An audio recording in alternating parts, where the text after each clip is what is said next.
মেলা ঘোরা মানে তো একটু টুকটাক কিছু খাওয়া দাওয়া করতেই হবে। প্রথমেই খেয়েছিলাম জানো আমরা পাটি সাপটা, 25 টাকা করে দাম নিয়েছিল, বাট খেতে ছিল খুব টেস্টি। মিষ্টি জিনিস খাওয়ার পরে সবসময় আমাদের ঝাল খাবার ক্রেভিং হয়, তো আমরাও চলে গেছিলাম এই দোকানটাতে।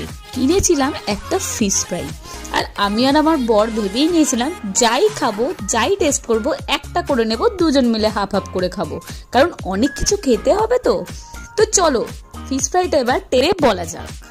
80 টাকা দাম নিয়েছিল, কিন্তু টেস্ট ছিল দারুণ, ভীষণ ভালো মাছ ছিল, সেই জন্য আরো বেশি ভালো লেগেছিল।